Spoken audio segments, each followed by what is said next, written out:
नमस्कार जनकी में स्वागत है आपका। मैं हूं योगेंद्र। आप देख रहे हैं खास खबर और खास खबरें हम बात करेंगे राजस्थान के बजट की। 12 फरवरी को मुख्यमंत्री वसुंधरा राजे राजस्थान का बजट पेश करेंगी। 2018-19 के लिए अपनी योजनाएं लेकर के आएंगी। लेकिन नवंबर में हमारे यहां पे है, ये पूर्ण बजट नहीं कह सकते, लेकिन सरकार की ओर से पूरा बजट पेश किया जाएगा। अब सरकार कितनी योजनाओं को कितना पैसा दे पाती है, इसका कितना फायदा मिल पाएगा, पहले की योजनाओं के असर क्या हुआ है, वो तमाम पहलुओं को हम छूने की कोशिश करेंगे। और हमारे साथ शिक्षाविद अशोक शर्मा साहब हमारे साथ में हैं। राजस्थान विश्वविद्यालय में लंबे समय तक अपनी सेवाएं इन्होंने दी हैं। शिप्रा भूटानी जी हमारे साथ में हैं, जो स्किल डेवलपमेंट, स्टार्टअप ऐसे फंक्शन से जुड़ी है, जो सरकार की काफी महत्वाकांक्षी योजनाएं हैं। गोपाल सैनी साहब हमारे साथ में हैं, ओलंपियन हैं, यूथ और खिलाड़ियों के लिए काफी लंबे समय तक इन्होंने चीजों को सरकारों तक पहुंचाया है। आप सभी का स्वागत है। शर्मा साहब, आपसे मैं जानना चाहूंगा कि प्री टॉक्स होती हैं बजट को लेकर के, कभी आपको भी अवसर मिला होगा। जब हम बजट देखते हैं तो कितनी चीजें पहुंच पाती हैं वहां आम आदमी तक? जी, लोकतंत्र में सरकारों का ये प्रमुख दायित्व है कि जिस वक्त बजट पेश कर रही हैं उस बजट में जन आकांक्षाओं के अनुरूप जनता के विकास के लिए, जनता की समृद्धि के लिए, जनता के भिन्न भिन्न जो मांगे हैं और उनकी जो तकलीफें हैं उनको दूर करने के लिए उन्हें प्रयास करना चाहिए। लेकिन प्राय होता यह है कि जनता को आशाएं ज्यादा होती हैं और सरकारें जो कुछ भी करती हैं वो ऊंट के मुंह में जीरे के समान सिद्ध होता है। नॉर्मली शिक्षा के क्षेत्र में, स्वास्थ्य के क्षेत्र में और सामान्य रूप से जो सड़क इत्यादि की जल सप्लाई की जो डिमांड्स जनता की होती है, मूल समस्याएं, उन मूल समस्याओं को दूर करने की अपेक्षा हमेशा जनता करती है, लेकिन वादे बहुत किए जाते हैं, वे प्राय पूरी नहीं हो पाती हैं। इस तरह की जो एक गैप है सरकार और जनता के बीच में, इस गैप की सदैव आम जनता में चर्चा रहती है। जी शिप्रा जी, आप प्री टॉक्स में भी कई बार गई हैं। सरकार के प्लेटफॉर्म पे जब चर्चाएं होती हैं, जो सुझाव आते हैं, आपने देखा बहुत सारे लोग हैं सुझाव देते हैं, चाहे महिलाओं से जुड़े हों, चाहे उद्योग से जुड़े हों, दूसरे हों। जब बजट हम देखते हैं, कितने लोगों के सुझाव वास्तव में सम्मिलित हो पाते हैं? सर देखिए, हर सरकार का अपना एक उद्देश्य होता है, अपना एक मोटिव होता है। सुझाव सरकार सभी से लेती है, पर जो उनके अनुरूप होता है या उनकी समझ के अनुरूप होता है या उनके जो मैनिफेस्टो के अकॉर्डिंग होता है, उन्हीं को वो स्वीकार करके आगे बढ़ाती है। और अक्सर देखने में ये भी आया है कि जब इलेक्शन जीत करके पहली बार सरकार आती है, उस बजट में, और जब बीच का बजट होता है या आखिरी जब उनका बजट होता है, जब उनका कार्यकाल समाप्त हो रहा होता है, उस वक्त का जो बजट होता है, सब में अलग अलग चीजें निकल करके आती हैं। और सबसे बड़ी बात, आपने कहा कि वो कितना मानती है सजेशंस को सरकार बहुत कम ही मान पाती है। पर मैंने अक्सर ये देखा है, जो टॉप 10 या 20 जो इंडस्ट्रियलिस्ट हैं, जो इस इंडिया की इकोनॉमी को चलाते हैं, उनके सजेशंस या उनके रिकमेंडेशंस को सरकार बहुत सीरियसली लेती है। पर एक महिला होने के नाते, एक वुमेन एंटरप्रेन्योर, स्किल डेवलपमेंट या स्टार्टअप की में हम काम कर रहे हैं, तो आज सबसे ज्यादा जो कमी है इस देश में और सबसे ज्यादा जिसकी जरूरत है वो है एम्प्लॉयमेंट जनरेशन की। डीमोनेटाइजेशन, जीएसटी के बाद ये एक बहुत ज्यादा एक परेशानी हमारे समाज में, हमारे देश में निकल करके आ रही है। क्योंकि अगर आप देखेंगे तो जो middle section of the society है या बॉटम ऑफ द पिरामिड जो लोग हैं, वो सबसे ज्यादा प्रभावित हुए हैं। तो मैं बहुत ज्यादा उम्मीद करना चाहूंगी एटलीस्ट स्टेट बजट से कि एम्प्लॉयमेंट जनरेशन के लिए, एंटरप्रेन्योरशिप के लिए और जो सिक इंडस्ट्रीज हैं उनके लिए कुछ ना कुछ प्रावधान करें। क्योंकि किसी हद तक जो हमारा सेंट्रल बजट था वो भी काफी निराशाजनक रहा है। तो हमें उम्मीद है कि मैडम हमारे लिए कुछ ध्यान रखेंगी। जी गोपाल जी, यूथ स्पोर्ट्स से जुड़े जो लोग हैं, कुछ उम्मीद कर सकते हैं? क्योंकि देखिए, केंद्र सरकार से भी काफी उम्मीदें थी, लेकिन बहुत ज्यादा कुछ मिला नहीं है। ये वर्तमान सरकार का आखिरी बजट है। पिछले दिनों कुछ अनाउंसमेंट हुए थे कि जो इंटरनेशनल अवार्ड को जीत के आएगा तो उसको इस तरह की रैंक का हम पुलिस में या दूसरे डिपार्टमेंट्स में हम उन्हें मौका देंगे। लेकिन अभी तक ये कहना है कि महज एक घोषणा है, अभी तक कुछ मिला नहीं है। तो कुछ ऐसी चीजें हैं, नई अनाउंसमेंट की आप उम्मीद करते हैं? पहले की जो चीजें हैं उन्हें अगर लागू कर दिया जाए तो बहुत अच्छा रहे। देखिए मैं बताऊं आपको कि जो पहले घोषणाएं की हैं, हम चाहते हैं कि उनको तो पहले इम्प्लीमेंट किया जाए जी। और कुछ नियम कानून बनाए जाएं, जिससे क्या है कि सभी खिलाड़ियों को, सभी यूथ को जो जीत कर आते हैं उनको बराबर का अपने आप हक मिले। अभी हम लोग देख रहे हैं कि चाहे भारत सरकार में हो चाहे राजस्थान सरकार में हो, कि जो वजीफे मिलते हैं कुछ प्रेशर स्ट्रेटेजी से मिलते हैं, जबकि ऐसा नहीं होना चाहिए। तो इसमें यही है कि मैं चाहता हूं कि पहले मैडम ने काफ़ी अच्छी घोषणा की थी कि भाई हम करोड़ करोड़ रुपया देंगे, अगर ओलंपिक में जीतेंगे, एशियाड में जीतेंगे तो लाखों देंगे। तो एक तो वो इम्प्लीमेंट हो। दूसरा मैं ये चाहता हूं कि जैसे अभी नए खिलाड़ियों के लिए तो सरकार बहुत कुछ सोच रही है, लेकिन जो पुराने खिलाड़ी हैं कि जो रिटायर्ड हो गए, उन्होंने हिंदुस्तान का बहुत नाम रोशन किया है और उनका कोई इनकम का साधन भी नहीं है, तो उनके लिए पेंशन स्कीम सरकार की तरफ से हम उम्मीद कर रहे हैं। जैसे हरियाणा में और आपने देखा होगा अपने यूपी में भी अभी योगी गवर्नमेंट जो आ रही है, वो करीब इंटरनेशनल खिलाड़ियों को 50,000 रुपया महीना का स्कॉलरशिप का पेंशन का प्रावधान लेके आ रही है। हरियाणा में पहले से मिलता है, केरल में मिलता है, खाली राजस्थान स्टेट ऐसी रही है जिसमें पुराने खिलाड़ियों के लिए ऐसा प्रोविजन नहीं है। तो हम चाहते हैं कि जैसे जो पुराने खिलाड़ी हैं उनका मतलब आर्थिक स्थिति पहले, क्योंकि पहले खिलाड़ियों को ज़्यादा पैसा वैसा भी नहीं मिलता था, एशियाड में हम जीत के आ जाए तो 2-2.5 रुपया मिलता था, उससे तो जैसे वो अपने खर्च मतलब कुछ भी नहीं होता था, मतलब नाम मात्र के वजीफे मिलते थे। लेकिन अब खिलाड़ियों को काफ़ी कुछ मिलने लगा है सभी सरकारों की तरफ से। तो मैं चाहता हूं कि इस बजट में एक तो वो होना चाहिए। दूसरा हमारे यहाँ क्या है कि जैसे अभी फैकल्टीज बहुत कम है, जैसे पूरे राजस्थान में 200 कोच है, कितना बड़ा राजस्थान है। हरियाणा का अगर हम तुलना करें तो हरियाणा में छोटे से स्टेट में 700 कोच है जो बच्चों को ट्रेन करते हैं। अब हमारे पास हमारा क्षेत्रफल भी बड़ा लंबा है राजस्थान का और हमारे पास 200 कोच है, तो हम चाहते हैं कम से कम भी हमारे यहाँ 2000 कोचेज होने चाहिए विभिन्न खेलों के।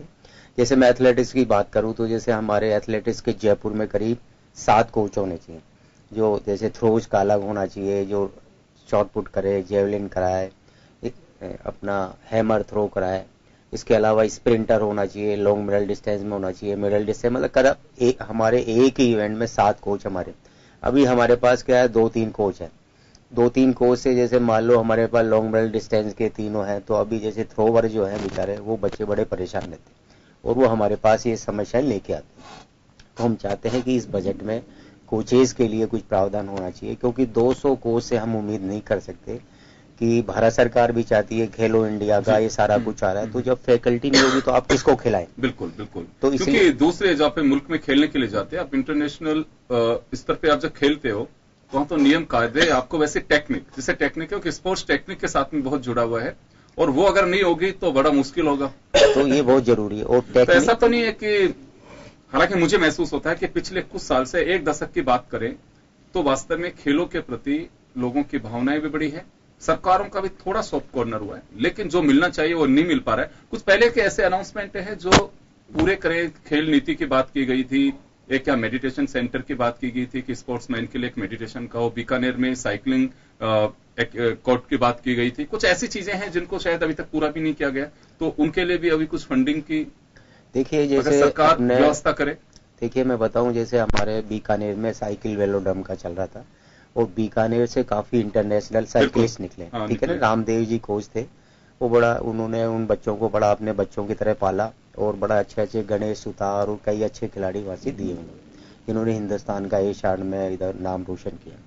तो वेलोड्रम बहुत जरूरी है। तो जैसे हमारे पूरे राजस्थान में देखें तो 2 वेलोड्रम है, एक तो बीकानेर में है और एक जयपुर में।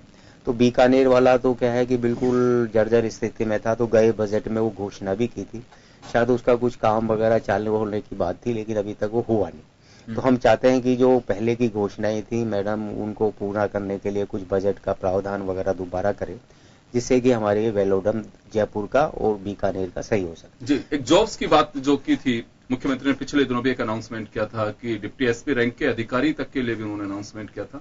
हाँ देखिए, वो उन्होंने 2% का किया था, ये बहुत सराहनीय कदम है, क्योंकि खिलाड़ियों के भविष्य के लिए बहुत जरूरी है कि वो जब खेल पूरा कर लेते हैं तो उनको यही रहता पेरेंट्स को कि भई ये खेलने के बाद में क्या करेगा, उसका फ्यूचर बेचारे का डार्क में रहता है। तो इसलिए गवर्नमेंट की तरफ से 2% का जो कोटा था ये किया, लेकिन उसमें क्या कुछ थोड़ी अभी कमियां हैं, उनको सुधारना चाहिए। क्योंकि जैसे उसमें लिखा है कि भाई आरपीएससी से लेंगे तो खिलाड़ी को एग्जाम देना पड़ेगा और फिर उसके हिसाब से वो मेरिट में लेंगे।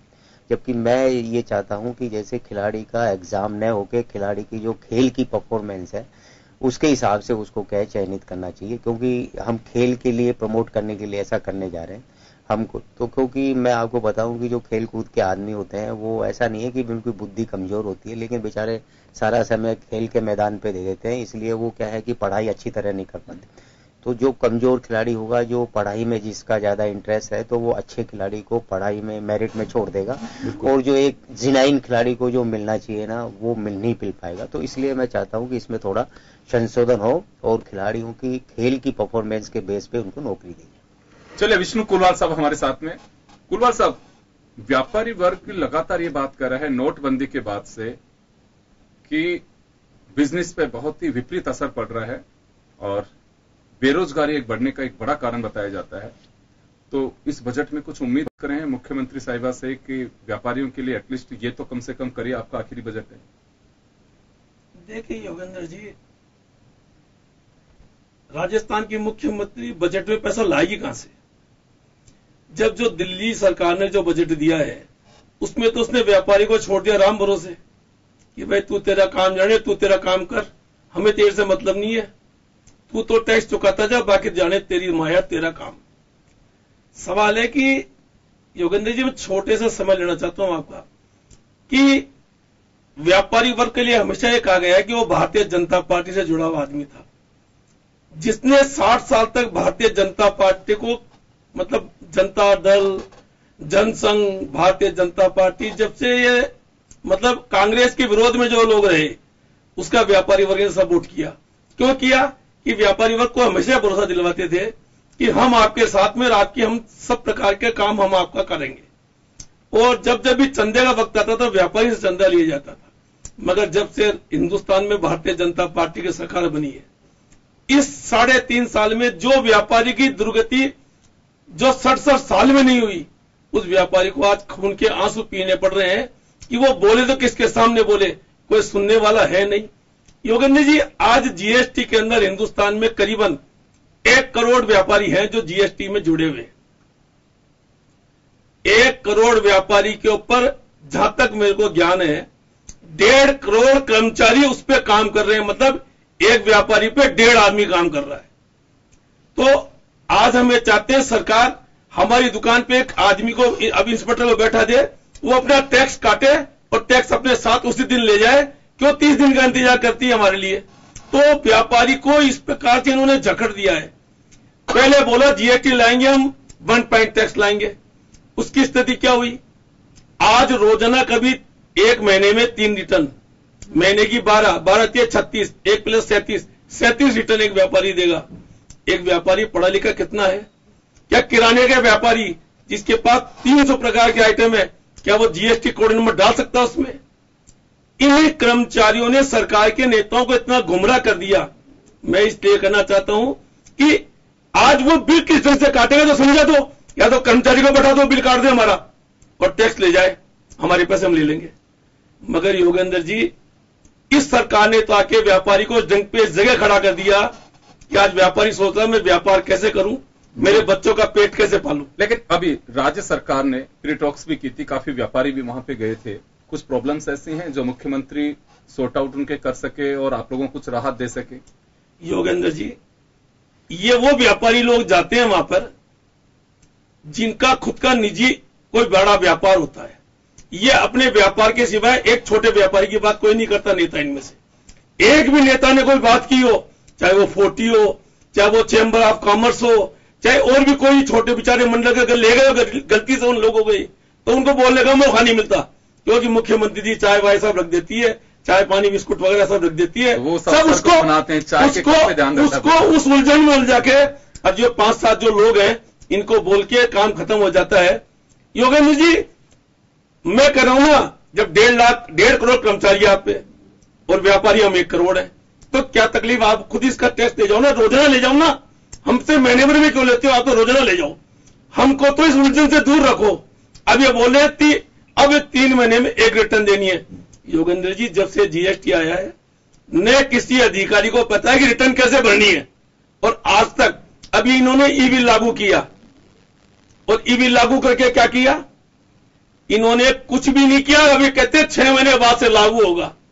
क्यों? कि इनके पास पूरे प्रकार की, इनके पास पूरी तैयारी नहीं है। जिस चीज की तैयारी नहीं है उसको सरकार व्यापारी पर लादना चाहती है। ये व्यापारी से चाहती क्या है सरकार? हम व्यापारी से चाहती क्या है? आज व्यापारी किस जगह बैठा है? अभी कुछ उम्मीद कर सकते हैं बजट में?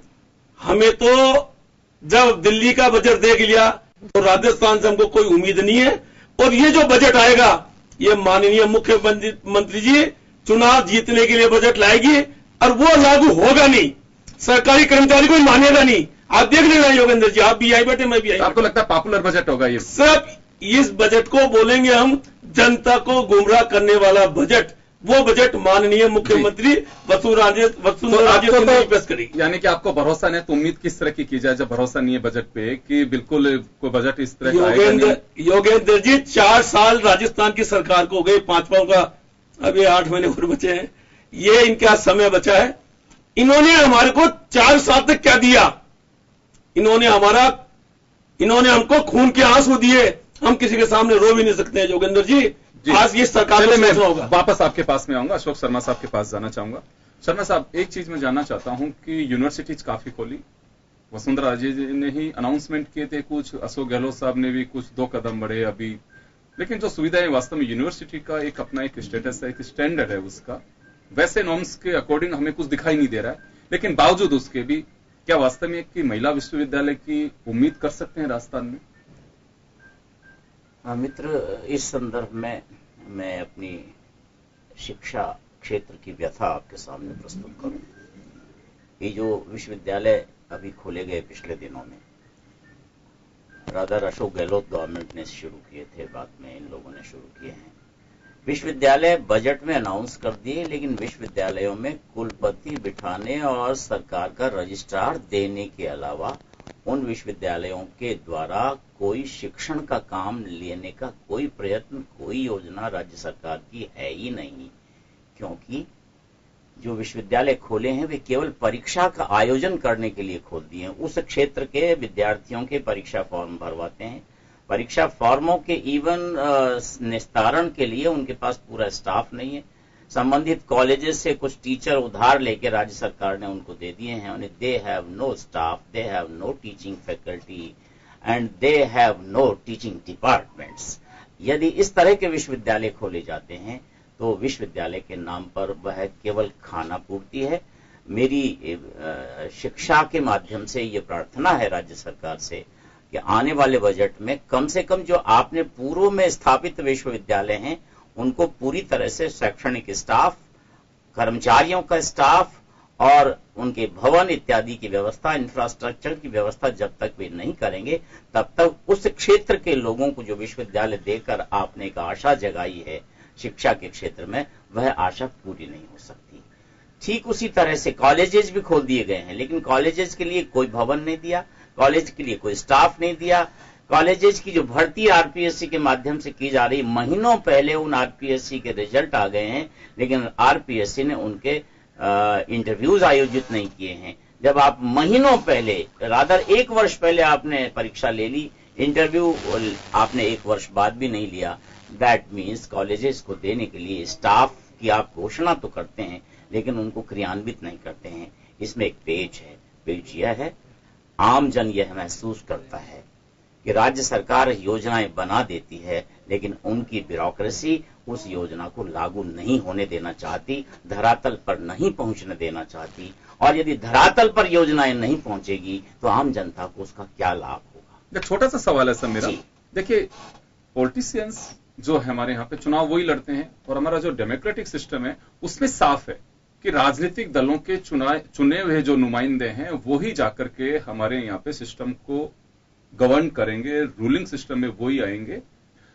तो यहां मॉनिटरिंग का एक अभाव है, क्योंकि मुझे आपको मैं 2 दशक पहले लेकर के जानना चाहूंगा कि पहले भी बाकायदा भैरव सिंह शेखावत हो, चाहे शिवचंद माथुर रहे हों या फिर हरदेव जोशी रहे हों, कुछ चीजों की जो वॉइस निकल करके आती थी पब्लिक के बीच तो उस पर गौर फरमाया जाता था, असेंबली में उस पर चर्चा होती थी तो उसे गंभीरता से लिया जाता था। सेम बजट जिस वर्ष में हुआ, नेक्स्ट बजट में उसका रिफ्लेक्शन हमें दिखाई देता था। अब क्या माने इसे कि बिल्कुल ब्यूरोक्रेसी के हवाले बिल्कुल सरकार ने अपने आप को छोड़ दिया है, ना जनता की जो, क्योंकि चर्चा जो निकल के आती है जनरली, जो हम स्क्रीन पे भी लोगों से सुन रहे हैं, वो सुन रहे हैं कि सरकारों की नीयत ठीक है, सरकार अनाउंसमेंट करती है, पब्लिक को उसका लाभ मिलेगा, लेकिन ये कभी कोई गौर नहीं फरमाता कि ये हमने जो अनाउंसमेंट किया था वो धरातल पे उसकी पोजीशन क्या है। एक्चुअली इवन सरकार में जो अभी आपने नाम लिए 3 मुख्यमंत्रियों के, वे बड़े प्रभावी जनाधार वाले मुख्यमंत्री थे। उनकी अपनी सोच थी, देश के प्रदेश के विकास के लिए उनकी अपनी संकल्पना होती थी, अपनी योजना होती थी, लोगों से जुड़े होते थे, आम धरातल के लोगों की जो अपेक्षाएं होती थी उनसे उनका वे परिचित होते थे। अभी भी ऐसा नहीं है कि जो प्रदेश का नेतृत्व है वो आम जनता से कटा हुआ हो, लेकिन प्रदेश का नेतृत्व, आपने ठीक कहा, प्रदेश का नेतृत्व योजनाएं बना देता है, बजट दे देता है, लेकिन बजट की क्रियान्विति कितनी हुई इस पर मॉनिटरिंग का निश्चित रूप से अभाव है। और मैं तो यहां तक कहूंगा, एक सेक्रेटरी के पास 2-2, 3-3 डिपार्टमेंट्स के काम जब होंगे और आपके पास पूरा आईएएस का स्ट्रक्चर नहीं है, पूरा आरएएस का स्ट्रक्चर नहीं है, पूरे स्टाफ आपके पास नहीं है, तो एक दिन वो एक काम करेगा, दूसरे दिन दूसरा काम करेगा, फाइलें एक जगह पड़ी पेंडिंग रह जाती हैं। ये जो ब्यूरोक्रेसी का सिस्टम चला हुआ है, इस पर थोड़ी सी आपको स्ट्रिक्ट कंट्रोल करने की आवश्यकता है, और जब तक ये नहीं करेंगे तब तक जन अपेक्षाएं इसी तरह से हारती रहेंगी। जी, तो नई अनाउंसमेंट्स की बनिस्बत अगर गवर्नमेंट पहले के जो यूनिवर्सिटीज हैं, कॉलेजेस हैं, उनमें अगर स्टाफ मुहैया करवाए, या यूनिवर्सिटीज को वास्तव में जो उनका एक स्तर होता है यूनिवर्सिटी का, इनफैक्ट पुरानी योजनाएं जो आपने अनाउंस कर दी हैं उन्हें तो लागू करना ही है। नया बजट का वो जो रिचुअल है वो भी इनको निभाना है। संबंधित मंत्री का यह दायित्व होना चाहिए, संबंधित सचिव का यह दायित्व होना चाहिए कि किस प्रकार से टाइम बाउंड तरीके से पिछली योजनाओं को कार्यान्वित किया जा सकता है, और किस प्रकार से अभी वर्तमान में जो आप घोषणा करने जा रहे हैं उनको कैसे लागू किया जा सकता है। जब तक आप स्ट्रिक्ट मॉनिटरिंग इन चीजों का नहीं करेंगे, जनता की अपेक्षाएं पूरी नहीं की जा पाएंगी। मंत्रियों की थोड़ी फ्रीडम पे आपको कुछ शंका है कि जो फ्रीडम मिलनी चाहिए मिनिस्टर्स को शायद वो भी नहीं मिल पा रही? उतनी फ्रीडम नहीं है, आप बिल्कुल ठीक कह रहे हैं, उतनी फ्रीडम नहीं है। यदि मंत्री बहुत प्रभावी है तो सचिव उसको सहयोग नहीं कर पाता है, ऐसी जनता में चर्चाएं होती रहती हैं। और यदि सचिव बहुत एफिशिएंट है तो मंत्री उसका तालमेल मंत्री से नहीं बैठ पाता है। But these things are to be controlled by the chief minister of the state, और राज्य का मुख्यमंत्री और राज्य के मंत्रियों को मिल करके यदि इस प्रकार की जो कठिनाइयां शासन और प्रशासन के परिचालन में आती हैं, यदि उन पर वो नियंत्रण नहीं कर पाएंगे तो प्रदेश को ही नुकसान होगा नेचुरली। बिल्कुल बिल्कुल।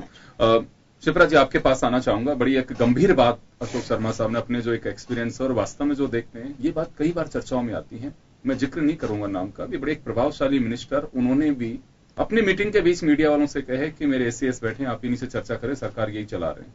तो यानी कि एक व्यंग और तंज था उनका, उनकी पीड़ा भी एक तरह से कह सकते हैं कि मुझे कुछ नहीं बोलना, इन्हीं से पूछे, यही चला रहे हैं सरकार को। तो ये थोड़ा सा मुझे लगता है कि एक फेज के लिए उनके बीच कंट्रोवर्सी हो सकती है, अंतोगत्वा उस विभाग से जुड़े हुए पब्लिक सफर तो हम ही लोगों को करना हो। तो ये एक लगता है आपको कि बजट के साथ साथ कुछ ऐसे सिस्टम उनमें सुधार की आवश्यकता है?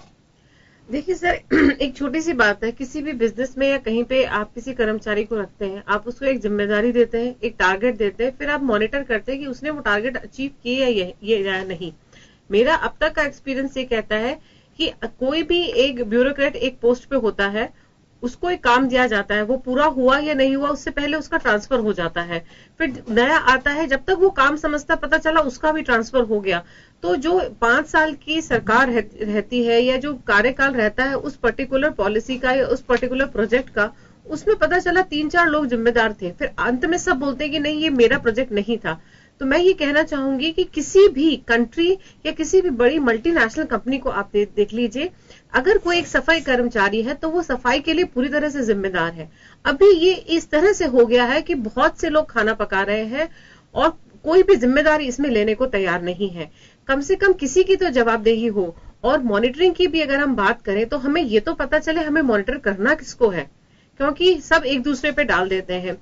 यहाँ पे सबसे अच्छा तरीका यह है, क्योंकि आपसे पूछा जाएगा कि आपने काम अच्छा किया या खराब किया, क्या आपके रिजल्ट्स आए। तो लोगों ने आजकल ये अपना लिया है कि हम काम ही नहीं करते, ना हम काम करेंगे ना हम किसी को करने देंगे। तो इसमें क्या हो गया है सर कि युवा वर्ग में और जो हमारा देश है उसमें एक अनसेटिस्फैक्शन और एक गुस्सा, एक आक्रोश पनपता जा रहा है कि हम तरक्की करना चाह रहे हैं, आप देखिए कितने दुख की बात है, आज करोड़ों अरबों रुपया सरकार के पास फंड्स के रूप में अनयूटिलाइज्ड पड़ा हुआ है। उसी जगह दूसरी तरफ कितने लोग भूखे मर रहे हैं या शिक्षित नहीं हो पा रहे हैं या रोजगार नहीं पा रहे हैं। क्या ये भी एक तरह से ब्लैक मनी नहीं है सरकार के पास? उस फंड को क्यों नहीं यूटिलाइज किया जा रहा? क्योंकि कोई भी ब्यूरोक्रेट या कोई भी सेक्रेटरी या कोई मंत्री वो जिम्मेदारी नहीं लेना चाहता है। तो कहीं ना कहीं एक सिस्टम हमें डेवलप करना पड़ेगा। भारत में बहुत मेहनती लोग हैं, बहुत इंटेलिजेंट लोग हैं। यही लोग जब अमेरिका, सिंगापुर जाते हैं ये बहुत तरक्की करते हैं, पर हमारी रेड टेपिज्म, यहाँ की ब्यूरोक्रेसी की वजह से वो वहीं के वहीं वो कोलैप्स हो जाते हैं, वो फ्रस्ट्रेट होकर के रह जाते हैं। तो हमें अपने प्रोसेसेस को तो सुधारना ही पड़ेगा। कैसे सुधरेगा उसका जवाब तो मेरे पास भी नहीं है। जी सैनी साहब, आपके पास में आना चाहूंगा मैं एक बार फिर सिस्टम की वजह से, क्योंकि देखिए बजट का पार्ट है, बजट सरकारों की नीयत, इसमें कोई डाउट नहीं है कि हर 5 साल बाद में ब्यूरोक्रेट को कभी भी नए एग्जाम के लिए नहीं जाना है। उन पॉलिटिकल पार्टीज में जो एमएलएज हैं, मुख्यमंत्री, उसको हर 5 साल बाद में एक बड़ी परीक्षा की घड़ी से गुजरना पड़ेगा, जिसपे जनता ठप्पा लगाती है। आपको जनता का विश्वास भी जीतना है।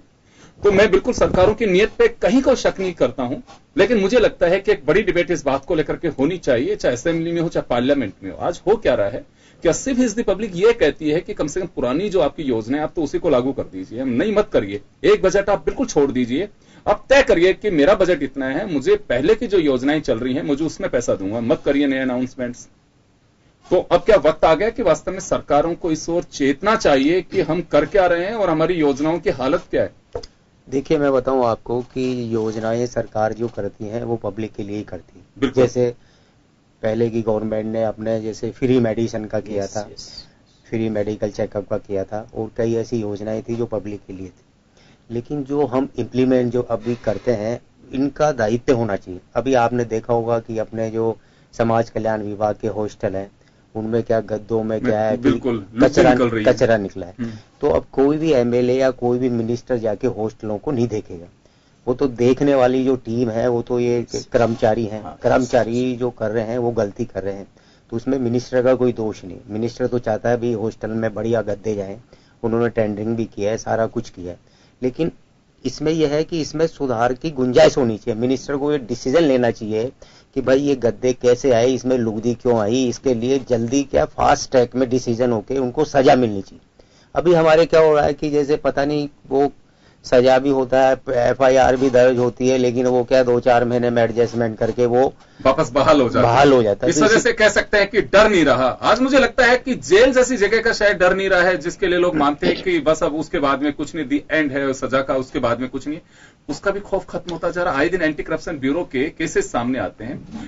इन केसेस के पीछे मोटिव भी गवर्नमेंट का यही होता है, हमारे सिस्टम का यही होता है कि शायद दूसरे लोगों को एक नसीहत की तरह, एक नजीर की तरह लोग लेंगे कि हाँ ऐसा करेंगे तो हम ये होगा। लेकिन मुझे लगता है कि आए दिन आप देखिए किस जगह की आपको स्थितियां बताए हैं कि जहां से ये इस तरह की चीजें सामने नहीं आ रही हैं। तो इसे क्या माना जाए? देखिए मैं बताऊं आपको कि ये एक तो जन चेतना होनी चाहिए, और जब तक आप पनिश नहीं करेंगे ना, बिना पनिश के कुछ भी नहीं होगा। जैसे आपने देखा होगा कि पहले, अभी मैं इस पे चर्चा नहीं करना चाहता, अदर ट्रैक पे जा रहा हूं, कि पहले के टीचर अपने बच्चों को, स्टूडेंट्स को पीटते थे, ठीक है ना, स्कूल में उनके नाम से बच्चे कांपते थे। मेरे पिताजी थे टीचर, वो हमें भी पीटते थे, और जो बच्चे बदमाशी करते थे उसका अभिभावक क्या है उसका विरोध करते हैं। अभी कहते हैं साहब अगर आज किसी टीचर ने बच्चे की गलती पे करने पे अगर वो उसको पकड़ लिया है तो वो क्या है कि आ जाएंगे और उसका गला पकड़ लेंगे। तो इसीलिए जो हरियाणा में आप देख लो ना, बच्चे चाकू मार रहे हैं, छुरी मार रहे हैं, ये कर रहे हैं, ये इसीलिए कर रहे हैं क्योंकि बच्चों में टीचर का भय नहीं। तो ऐसे जैसे एक चोर है, अगर चोर को मान लो पुलिस वाले पुचकार कहेंगे भाई साहब आपने डकैती डाली है क्या, तो वो बताएगा कि मेरे डकैती डाली है। वो तो जब उसकी 3rd डिग्री की जो वो रात को जो भी पुलिस 3rd डिग्री मतलब उसका। मैं गोपाल जी की बात में इससे सहमत हूँ।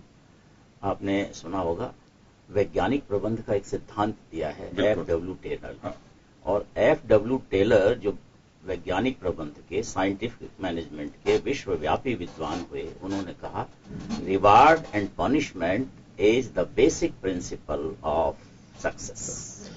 साइंटिफिक मैनेजमेंट को लागू करने के लिए सैनी साहब बिल्कुल सही बात कह रहे हैं, तो जो अच्छे काम कर रहे हैं उनको रिवार्ड दिया जाना चाहिए, समय पर दिया जाना चाहिए, और जो काम ठीक नहीं कर रहे हैं, जैसा इन्होंने अभी समाज कल्याण वाला उदाहरण दिया, यदि ऐसे लोग दंडित हो जाएं, उनको पनिश हो जाएं, तो दूसरे विभागों में इस तरह का गलत काम करने वालों पर अंकुश लगेगा। लेकिन वो सालों तक लंबित रहता है, इस वजह से समय पर हो नहीं पाता। दोनों चीजें परिणाम होता है कि प्रशासन का क्षय होता है, और प्रशासन से जो अपेक्षाएं जनता की हैं, कुल मिला के वो समय के साथ में वो चीजें लुप्त होती चली जाती हैं और रास्ते निकलना शुरू हो जाते हैं। हम ही उन्हें रास्ते बता देते हैं कि अब आप ये कर सकते हैं, तो इससे तो आपको ये बेनिफिट मिलेगा। चले, हम बजट की उम्मीदों का बजट है, हम उम्मीद कर सकते हैं कुछ ऐसे सिस्टम को लेकर के भी जो चर्चा आ रही है, ये वास्तव में वाजिब और जायज चर्चा है। हम कोशिश करेंगे, कुछ एमएलए साहिबान से हमने गुजारिश भी की है कि आपका एक आखिरी बड़ा सत्र है, आप इसमें खुलकर के बोलिए, अपनी चीजों को रखिए, नहीं तो कम से कम ये तय मान के चलिए कि 200 वो चेहरे हैं, इनमें से पता नहीं कितने चेहरे बदलेंगे, किसी के लिए अगली बार आने का अवसर मिलेगा नहीं मिलेगा, बहुत सारी परिस्थितियां होंगी, लेकिन बोलना चाहिए, अपनी सब्जेक्ट को लेकर खुल के बोलना चाहिए। और बजट आपका ऐसा है जिसपे उम्मीद की जानी चाहिए कि सरकार कुछ राहत दे सकती है, और पुरानी जो चीजें चल रही हैं, अगर बजट के अभाव में वो धरातल से नीचे उतर रही हैं, तो मुझे लगता है कि सरकार को उसमें भी बजट देना चाहिए। एक छोटे से ब्रेक के लिए रुकेंगे, ब्रेक के बाद वापस लौटेंगे।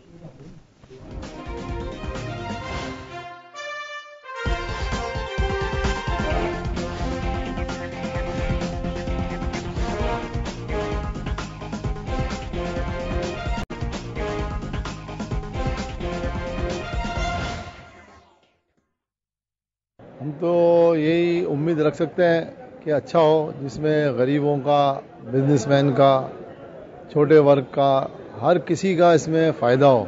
ऐसा ना हो कि जो पहले जो इन्होंने बजट दिया सबके मुंह में लॉलीपॉप दे दिया, वो होना नहीं चाहिए। धोखेबाजी होना नहीं चाहिए, खाली बातों की ज़बानी जंग नहीं होनी चाहिए, कुछ काम भी होना चाहिए, अमल होना चाहिए, जो जितना बोला है उसके ऊपर। एक तो किचन में जो भी मटेरियल्स होते हैं खाना बनाने के, उन सब में रेटें कम हो जाए, प्लस गैस सिलेंडर के जो भाव बढ़ चुके हैं, जो 765 रुपए कर दिया है। अभी हमने 2 दिन पहले सिलेंडर लिया, उसमें 765 रुपए था।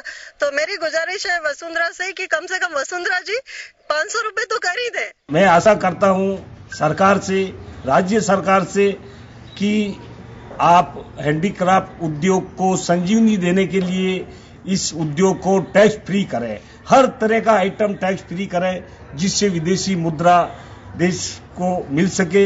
सबसे दिक्कत पिछले दिनों दिक्कत आ रही है बिजली की समस्या की वजह से उनकी फसलों को पूरा पानी नहीं मिल रहा, तो बिजली पूरे 8 घंटे देनी चाहिए, जिससे उनको पुनः पूरा पानी मिल सके। गत वर्ष राजस्थान सरकार ने स्टाम्प ड्यूटी के ऊपर 20% सरचार्ज लगाया था, जबकि हिंदुस्तान में कहीं पे भी इस टाइप की स्टाम्प ड्यूटी के ऊपर सरचार्ज नहीं लगाया गया।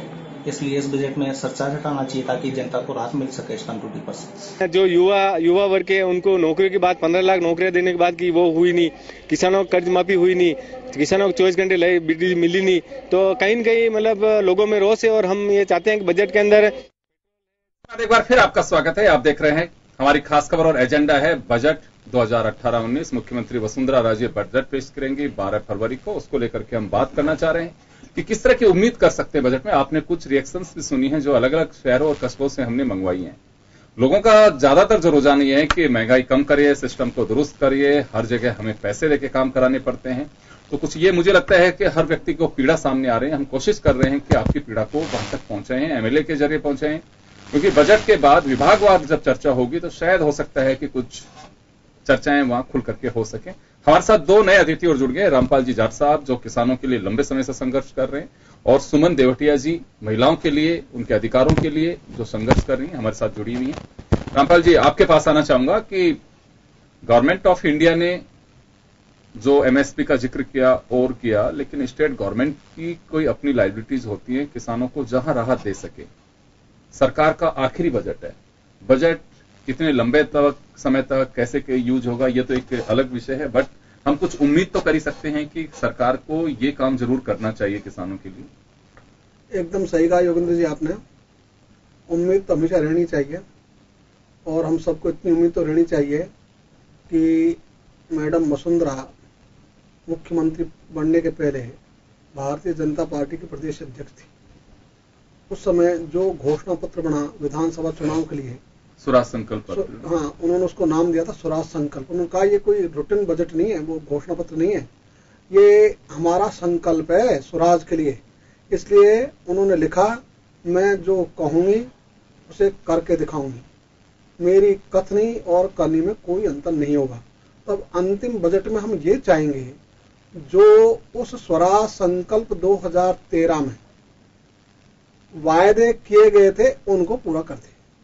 उनमें उन्होंने लिखा किसानों को उनकी उपजों के लाभकारी मूल्य दिलाने के लिए न्यूनतम समर्थन मूल्य पर खरीद की जाएगी, खरीद के लिए स्थायी तंत्र बनाया जाएगा और राजस्थान की मेथी, मोठ, ग्वार, चोला, ईसबगोल, अरंडी, धनिया, जीरा, लहसुन जैसी फसलों को न्यूनतम समर्थन मूल्य में शामिल कराया जाएगा और इन सब के लिए किसान सुरक्षा अधिनियम बनाया जाएगा, किसानों की सुरक्षा के लिए कानून बनाया जाएगा। ये उन्होंने अपने स्पेसिफिक ये सारा मेंशन किया। हम तो चाहेंगे कि इस वर्ष ही जो अभी 6 फसलों की उन्होंने खरीद की, उनमें बाजरा और मक्का तो खरीद थी 0।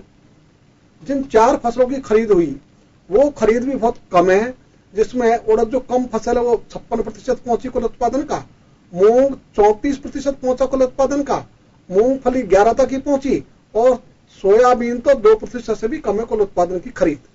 इसके कारण से जो फसलें नहीं खरीदी गई उनका घाटा जो हमने कैलकुलेट किया, उसका जो आकलन है वो 38 अरब 53 करोड़ रुपए से अधिक का है।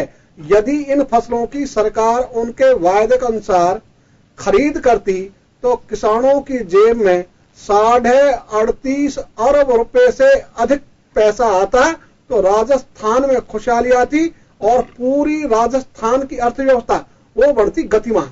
दूसरा हम कहना चाहेंगे कि ये खरीद के स्थायी तंत्र के लिए ग्राम स्तर पर गोदामों का निर्माण और पंचायत समिति स्तर पर कम से कम एक शीत गोदाम उसका निर्माण यदि ये हो जाता तो किसान जो सुविधाओं के अभाव और क्षमताओं के अभाव के कारण अपनी फसल को तुरंत बेचता है और वो कम दामों में लुट जाता है, उन्हें पौने दामों पर बेच कर आता है, उससे किसान बचता।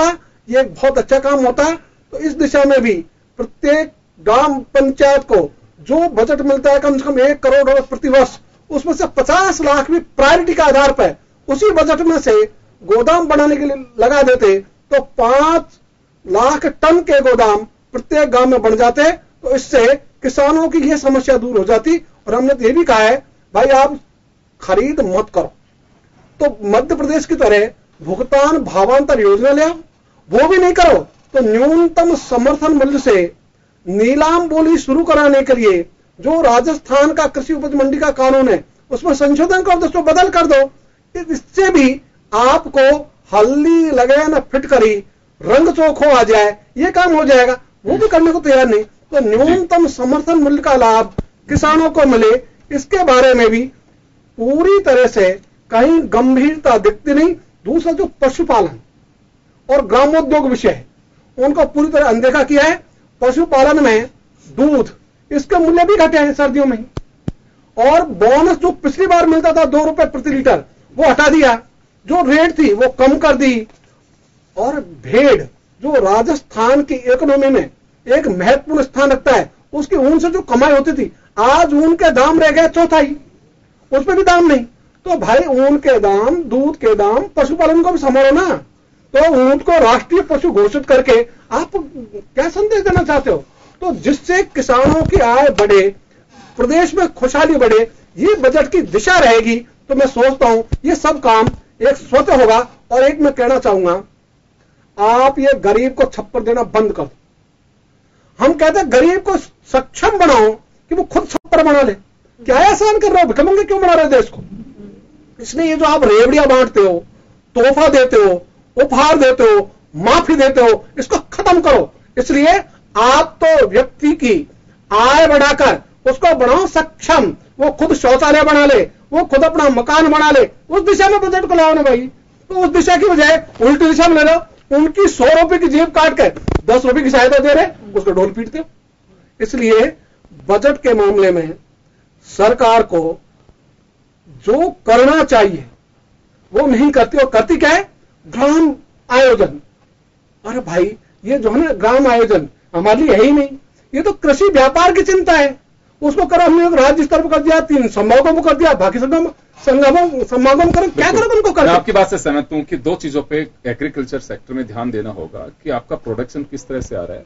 किसान सीधा प्रोडक्शन से जुड़ा हुआ है कि उसको ऐसी आप टेक्नोलॉजी दीजिए कि पानी का हमारे यहाँ अभाव है। हम इजराइल दस्ते भेजते हैं, ऑफिसर्स को, मिनिस्टर्स को भेजते हैं, वहां जाकर के देख के आते हैं, वो आकर के इंप्लीमेंट नहीं हो पाता, या तो अधिकारी बदल जाते हैं। एटलीस्ट अगर हम कहीं किसी मुल्क में अगर किसी चीज रिसर्च को हम देखने के लिए भेज रहे हैं तो वहां कम से कम आपको 2 साल तो उस व्यक्ति को रखना चाहिए। जैसे शिप्रा जी ने पहले कहा कि अधिकारियों की एक तो ट्रांसफर पॉलिसी है, उस पर लगाम लगाना चाहिए। आप किसी चीज को देख रहे हो, आप 3-4 महीने आपको विभाग समझने में लगता है, पता लगता है कि थोड़ी फाइलें आगे खिसक रही हैं, उससे पहले उसका ट्रांसफर हो जाता है।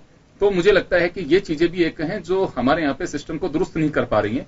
और बात सही है कि किसान को आप कर्ज माफी का बता रहे हैं कितने 1000 करोड़ रुपए का भार होगा, मत करिए। आप किसान की ओर वो ध्यान दीजिए ताकि किसान इस खुशहाली के साथ में सोच सके कि मेरा बेटा मेरे धंधे को आगे बढ़ाएगा। आज हो क्या रहा है कि खाना सबको चाहिए, मुझे भी चाहिए, आप लोगों को भी चाहिए, लेकिन उसका प्रोडक्शन कोई नहीं करना चाहता। आएगा कहां से? ये वही बात हो रही है, आज नहीं तो कल। इस पे सरकार को ध्यान रखना होगा कि कन्या भ्रूण हत्या हो रही है, हर व्यक्ति को बेटा चाहिए, अरे भाई खाने को अनाज भी चाहिए, लेकिन पैदा कौन करेगा? तो वही पोजीशन हम उस दौर से गुजर रहे हैं कि किसान कोई बनना नहीं चाहता, लेकिन खाने के लिए अनाज सबको चाहिए।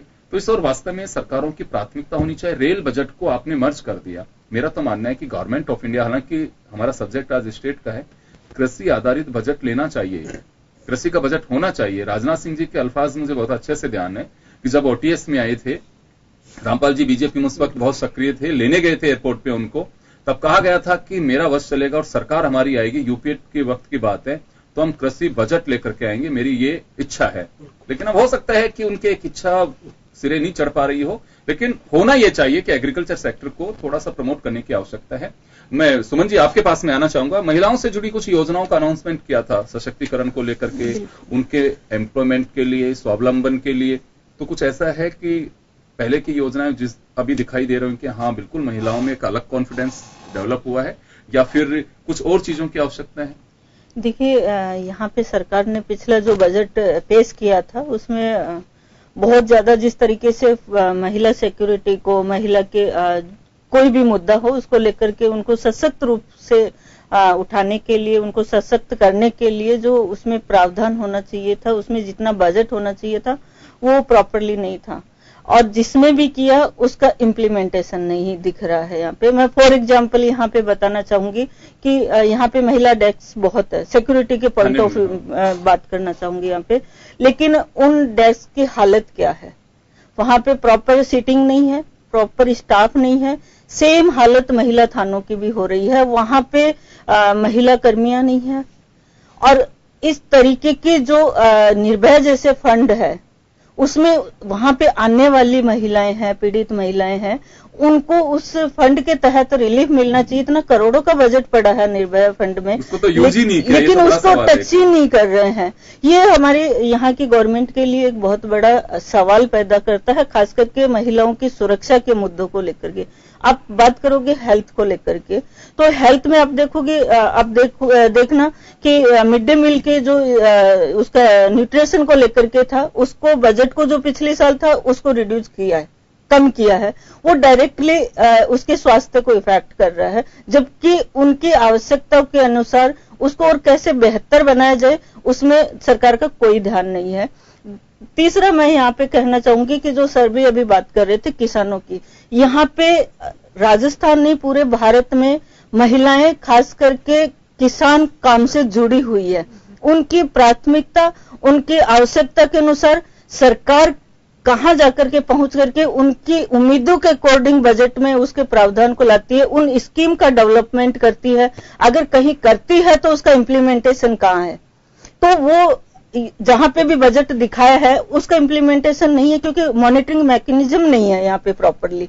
तो ये बहुत सवाल पर। एजुकेशन को आप देखोगे, जो हॉस्टल्स है बालिकाओं के लिए, और उन बालिकाओं के हॉस्टल्स का हाल देखोगे, वहां पे रहने का, उनकी पढ़ाई को लेकर के, उनके आने जाने की सुरक्षा को लेकर के, अब स्कूल से घर तक के बच्चों को आप स्कॉलरशिप के माध्यम से आप देखोगे कि एजुकेशन से बच्चियां, खास करके उस समुदाय की जो उनको मौका नहीं मिल पा रहा है, और वो स्कॉलरशिप की वजह से वहां पे जाकर के एजुकेशन को प्राप्त कर रही है, लेकिन उसमें भी आप उसको इम्प्लीमेंट नहीं कर रहे हो। जिनको उनका स्कीम के तहत है वो इम्प्लीमेंट नहीं है। इवन मैं महिलाओं की नहीं यहाँ पे बात कर रही हूँ, बच्चों की भी। जो बच्चों को जिस तरीके के स्कीम को इन्होंने डेवलप किया, उस स्कीम का बिल्कुल भी इम्प्लीमेंटेशन नहीं दिख रहा है। जिनको उन स्कीम्स की सच में जरूरत है वो वहां तक उन तक को पता ही नहीं है। दूसरा, आप देखोगे कि इतना फॉर्मेलिटीज कर दिया है। अब फॉर एग्जांपल आपके पास में सर्टिफिकेट होगा, आपके पास में ये कार्ड होगा, तब आपको ये मिलेगा। बहुत सारे ऐसे समुदाय आज हमारे राजस्थान में भी मौजूद है जिनके पास में आज रहने के लिए जगह नहीं है, घर नहीं है। वो कहां से ऐसे कार्ड लाएंगे और कैसे उन फॉर्मेलिटीज को पूरा करेंगे? इनके अभाव में भी वो उन सुविधाओं से वंचित रह रहे हैं। तो इन सब चीजों को सरकार को वास्तव में महिला विंग का, बालिकाओं का, वंचित समुदाय का हितों की बात करता है, उनके स्वावलंबन की बात करता है, उनको सस्टेन करने की बात करता है।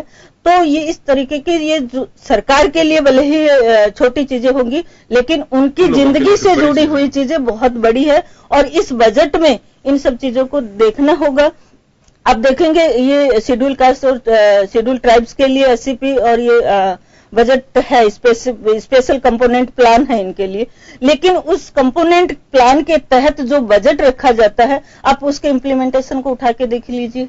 पिछली सरकार का भी देख लीजिए, वर्तमान सरकार का भी देख लीजिए, और उसमें जो बजट रखा जाता है उसको भी कैसे डाइल्यूट किया जा रहा है।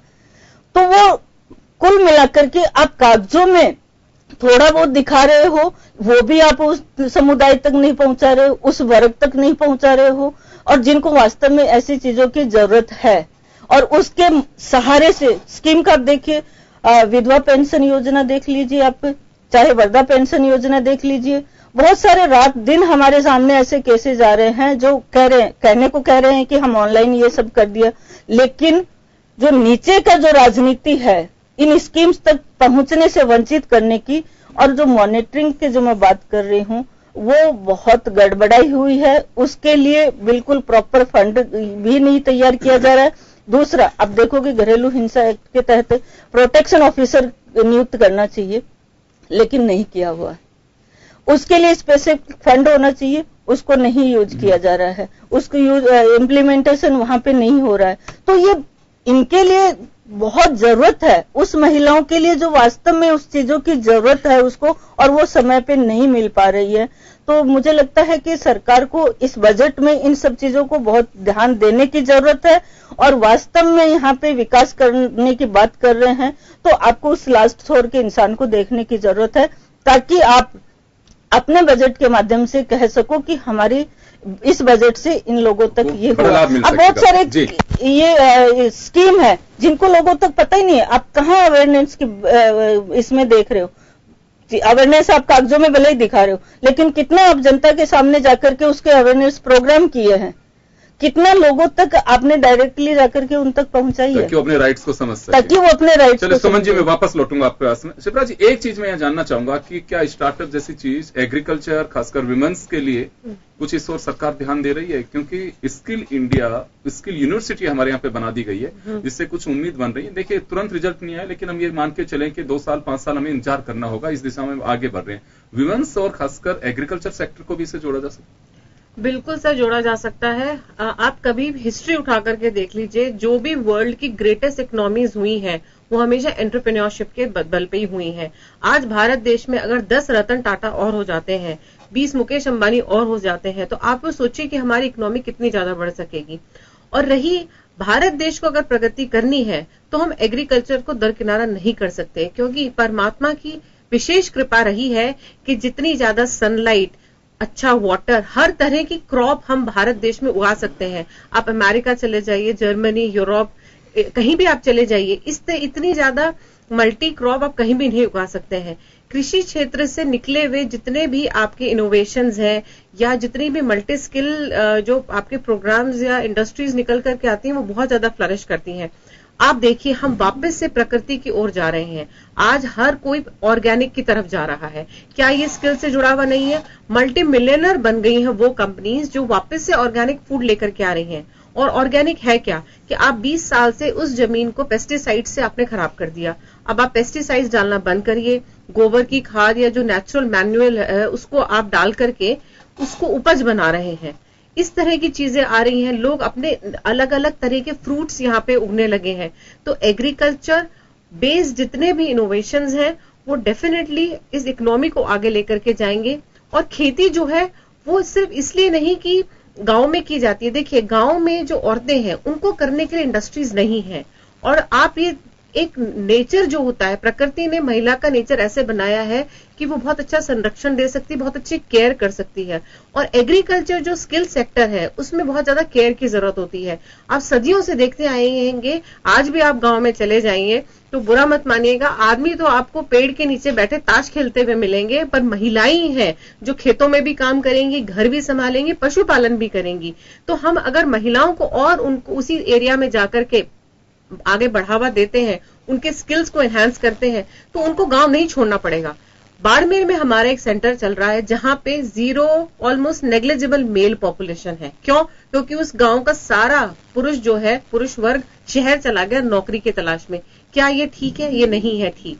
आप वहीं पे कुछ ना कुछ आप इस तरह के स्किल्स लेकर के आइए, या एग्रीकल्चर या एनिमल हस्बेंड्री में आप नई चीजें लेकर के आइए जो जहां है वैसे ही रहे, क्योंकि शहरों में तो पॉपुलेशन वैसे ही इतनी ज्यादा बढ़ जानी है। तो मेरा बिल्कुल मानना है कि ये तीनों चीजें कनेक्टेड है, तो सरकार को बजट के रूप में भी इस पे ध्यान देना चाहिए। जी कुलवाल साहब, आपके पास में आऊंगा, समय हमारे पास में थोड़ा कम है, मैं आपकी और जोड़ना चाहूंगा इसमें। व्यापारी के लिए स्टेट गवर्नमेंट के अपने कुछ ऐसे फंडामेंटल्स हैं जो हो सकता है कि कहीं उलझन में हो, या जिनके जरिए आप कुछ राहत चाहते हो कि हाँ बिल्कुल कुछ इस तरह की चीजें होनी चाहिए हमारे लिए। कुछ सेस के नाम पे हैं, कुछ इस तरह के आप लोगों के टैक्स लगे हुए हैं। हालांकि जीएसटी में आने के बाद में बहुत सारे गुड्स तो एक स्लैब में है, वो मर्ज कर दिए गए हैं कि आपको बजट में बहुत ज्यादा कहीं कोई राहत की बात करें या कुछ लगाने की उम्मीद करें, लेकिन फिर भी राइट्स अभी भी सरकारों को है जिसमें वो राहत दे सकती हैं व्यापारियों को। फंड इनके पास में है, आपके लिए और रास्ते निकाले जा सकते हैं, क्योंकि ये बात लगातार आ रही है कि व्यापारी की कमर तोड़ दी। एमएसएमई सेक्टर है पूरी तरह से आम भाषा में जो कहा जाता है कि उसका भट्ठा बैठा के रख दिया है। देखिए योगेंद्र जी, अभी मैं लगातार यहाँ बैठा सुन रहा हूँ। देखिए व्यापारी तो आप उसको, हमको तो आप कितना भी मार लो पीट लो, हम तो रहेंगे चुप, क्योंकि हम अपनी चीज को बोल नहीं पाएंगे। क्योंकि हमारी स्थिति कि हमारे पीछे एक दुकान पे 10 आदमी काम कर रहे हैं, हम नहीं चाहते कि हमारे नौकर्स पे हमारी कोई चीजों का इफेक्ट पड़े। हम लोग, ये सरकार को पूर्ण रूप से पता है कि हम खून के आंसू पी रहे हैं। सवाल है कि अभी यहाँ पे 36 कौम की बात अभी रामपाल जी भाई साहब भी कर रहे थे, मेरे पूर्व गोपाल सनी जी शर्मा जी भी कर रहे थे, दोनों बहन जी भी कर रही है। मैं कह रहा हूं आज संतुष्टि कहां है? 4 साल में जिस सरकार ने नहीं दिया उस सरकार से आज हमें आज अब करनी भी नहीं है और ना हम करना भी नहीं चाहते। अब तो जो भी करेगा वो भगवान करेगा और भगवान देखेगा इनको। चलिए उम्मीद भी नहीं कर रहे हैं। मैं कम शब्दों में चाहूंगा आपसे रामपाल जी, कुछ ऐसी उम्मीद फिर भी हम कर सकते हैं कि जो वास्तव में किसानों के लिए होनी चाहिए। एमएसपी की बात की जाए या फिर हम कुछ सब्सिडी की बात करें कहीं पे? योगेंद्र जी, केवल 2 नई चीज जोड़ना चाहूंगा। एक तो सरकार ये जो बाध्यकारी फसल बीमा योजना है इसको स्वैच्छिक बना दे, कि अपने बजट में ले आए। तो राज्य ये कर सकता है कि भाई हम इसको तब स्वीकार करेंगे जब स्वैच्छिक होगी। मैं चाहूंगा यार, मेरा बीमा कर रहे हो, मेरा पैसा काट रहे हो, मेरे बिना पूछे काट रहे हो, मेरी बिना सहमति काट रहे हो, जिसका बेनिफिट और नहीं मिलता। बेनिफिट और नहीं मिलता। एक चीज। दूसरी चीज जो आपने बोली, बड़ी मार्के की बात बोली वो, कि भाई खून के आंसू पी रहे हैं, तो क्या हम हमारे समाज को डरपोक बनाना चाहते हैं क्या? तो बजट की दिशा क्या हो? आज जो भी व्यापार करता है, जो धंधे करता है, वो डरा हुआ है कि सरकार की कुदृष्टि नहीं पड़ जाए, सरकार नाराज नहीं हो जाए, इसलिए वो दबा हुआ है। हम ऐसा दबे हुए समाज की रचना करके क्या प्राप्त करना चाहते हैं? हमारा नागरिक तो स्वाभिमानी होना चाहिए, निर्भीक होना चाहिए, खुशहाल होना चाहिए। तो बजट की दिशा यदि हो जाए तो उसे ठीक हो जाएगा। इसलिए आपने जो कहा कि भाई महिलाओं का योगदान, सही बात है। इन्होंने जो कहा उसका तो मैं बुरा नहीं मानूंगा, अच्छा मानूंगा कि ये वास्तविक स्थिति है। मैं बुरा उसका मानूंगा कि पुरुष वर्ग वहां कम काम करता है, तो पुरुष वर्ग भी उतना ही काम करे जितनी हमारी महिला काम करती है, और दोनों का मिला जुला जो रूप है उसको कहते हैं परिवार। तो परिवार की जो व्यवस्था है हम बांटने की बजाय परिवार के रूप में देखेंगे और बढ़िया रहेगा। और अभी इस बजट से यह आशा की जा सकती है योगेंद्र जी कि ये इसकी दिशा ठीक करेंगे। चलिए, एक आखिरी 30 सेकंड का वक्त मैं सुमन जी आपको दूंगा, हम बहुत ओवर टाइम हो चुके हैं, कि एक ऐसे क्या चीज चाहते हैं इस बजट में जो वास्तव में महिलाओं के लिए होनी चाहिए? देखिए, मैं इस बजट के से यही उम्मीद करती हूँ कि एक तो जो हम महिलाओं की बात कर रहे हैं, जो हमारा बजट जेंडर बजट बोलते हैं, उसको सही मायने में जेंडर बजट की तरह उसको यूटिलाइज किया जाए। दूसरा, मैं यहाँ पे कहना चाहूंगी कि महिला को जो स्पेसिफिक विभाग है उसमें उसको सफिशिएंट उनके लिए हर मुद्दों को लेकर के बजट का प्रावधान किया जाए। तीसरा, मैं यहाँ पे कहूंगी कि जो एससीपी और टीएसपी जो प्लान है, उस प्लान के अकॉर्डिंग उनकी जनसंख्या के आधार पे पूरे तरीके से उस बजट को यूटिलाइज किया जाए और हर विभाग उस बजट को पूर्ण रूप से इम्प्लीमेंट करें, ताकि उसकी जरूरतों के, हर लोगों की जरूरतों के अनुसार उसमें हर स्कीम को डेवलप किया जाए, उस बजट को इम्प्लीमेंट किया जाए। मैं लास्ट में यही कहना चाहूंगी। चलिए, बहुत बहुत शुक्रिया आप सभी का। तो उम्मीदों का बजट मुख्यमंत्री वसुंधरा राजे सोमवार को 12 फरवरी को बजट पेश करेंगे और उम्मीद है लोगों को कि काफी कुछ राहत मिलनी चाहिए। लेकिन जो लबोलुआब है बजट का वो ये है कि पिछली योजनाओं को अगर ठीक से इंप्लीमेंट कर सके शायद वो ज्यादा बेहतर होगा। तो उस ओर भी सरकार को ध्यान दें, क्योंकि बजट एक विश्वास से पैदा करता है कि आप कितना काम करा पा रहे हैं, कितना नहीं कर पा रहे हैं। अगर आपको बजट की मर्यादा गरिमा को बनाए रखना है तो वो विश्वास भी आम कंज्यूमर, आम पब्लिक के जहन में डालना होगा कि आपका जो बजट है आपको समर्पित है और आप ही के लिए है, तभी मुझे लगता है उसकी सफलता भी होगी। बहुत बहुत शुक्रिया आप सभी का और खास खबरें बस इतना ही। दीजिए इजाजत, नमस्कार।